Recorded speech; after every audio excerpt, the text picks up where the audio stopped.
At dahil magandang weather, nagkayaan kami ng kaibigan ko na kumain sa labas. Ang problema, magkaiba kami ng gusto. Gusto niya ng kebab at ang gusto ko ay ramen. At dahil akong mas matanda, ako yung nasunod. Nag-book kami ng table kaso mag-aantay pa kami ng 1 oras, so gagala muna kami. Sunday ngayon, so sarado lahat ng mga shop. Kaya nagpasya kaming maglakad-lakad muna. Ito nga pala yung OOTD ko ngayon. Ito pala yung famous na pinupuntahan ng mga turista dito sa Bergen, Norway. May mga restaurants at may mga nagbebenta ng mga souvenir banda dun. At dahil nagugutom na kami, pumunta na kami sa restaurant kung saan kami kakain. Nirecommend siya ng Japanese kong classmate noon, kaya gusto kong itry. Ang sarap.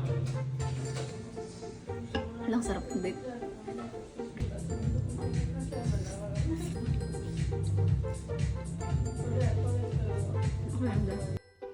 Busog na ako kaya uwi na ako.